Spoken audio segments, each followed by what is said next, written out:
सही डोज, भाग 1। आखिर क्यों बनी सविता के दिल में दीवार?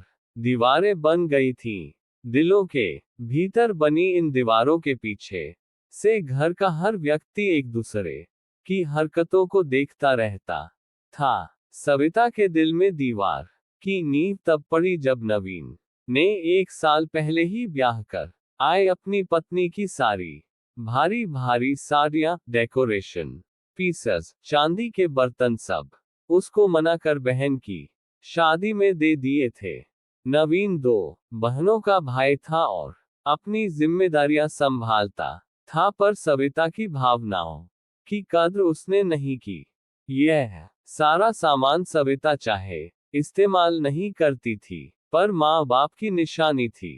नवीन उठते तनाव को देख रहा था, पर वह चुप रहता था। वह मूक दर्शक था। पत्नी के व्यंग्य को तो बर्दाश्त करता ही था, विवाहित और एक बच्ची अविवाहित बहन की फरमाइशों को भी सुनता था। कभी कभी माँ फोन पर चिल्ला कर कहती, अरे तू कुछ बोलता क्यों नहीं? तंग आकर वह कहता, क्या बोलूं मम्मी, आप लोग ही बोलने को काफी है। सुबह 6 बजे से ही सविता की सास प्रमिला देवी को मैसेज नवीन के व्हाट्सएप पर आने शुरू हो जाते। आज दफ्तर जाते समय 2 किलोग्राम आटा और 1 किलोग्राम चीनी देते जाना। तेरे पापा की दवाइयां खत्म हो गई हैं, शाम को लेते आना। मगर वे अपनी बेटी रश्मि को कभी फोन नहीं लगाती थी, जो उन्हीं के साथ रहती थी। शायद उसी गुस्से से मैसेज देख लेने पर भी सविता करवट बदल कर फिर सो जाती थी।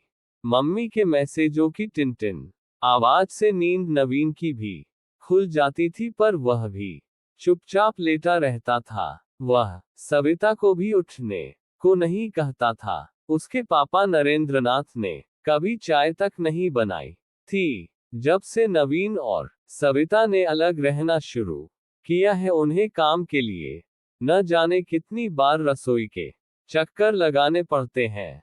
प्रमिला 1 घंटा व्यायाम करने के बाद ही 1 प्याला चाय उनके सामने मेज पर रखती थी।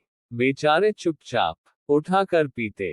ये रोज की दिनचर्या जो थी, कहाँ तक बुरा मानते नवीन व सविता ने साल भर ये देखा था, या कहिए भुगता था। शादी के 10-15 दिन बाद घर की हालत कुछ ऐसी होती थी। सवेरे सवेरे उठ जाते हो, यह नहीं कि सबकी तरह पड़े सोते रहो, ये प्रमिला की आवाज होती थी। क्या करूं, पुरानी आदत है। नींद जल्दी खुल जाती है, और फिर 7 बजे उठा तो 9 बजे दफ्तर कैसे जा पाऊंगा, कहकर नरेंद्रनाथ खाली प्याला पत्नी की ओर बढ़ाते हुए कहा, 1 प्याला और दे दो, आज कुछ ज्यादा ही थकावट लग रही है। तुम्हारी तबीयत तो ठीक है ना? प्रमिला आखिर पत्नी ही तो थी। ऐसी कोई बात नहीं, अब उम्र का तकाजा है, प्रमिला कह कर उन्होंने प्यार से पत्नी के कंधे को छू लिया। उधर युवा सविता उठी और उतरी सलवार कमीज को फिर से लपेटकर ऐसे बाहर जाने लगी जैसे कोई शेरनी शिकार के लिए निकल रही हो।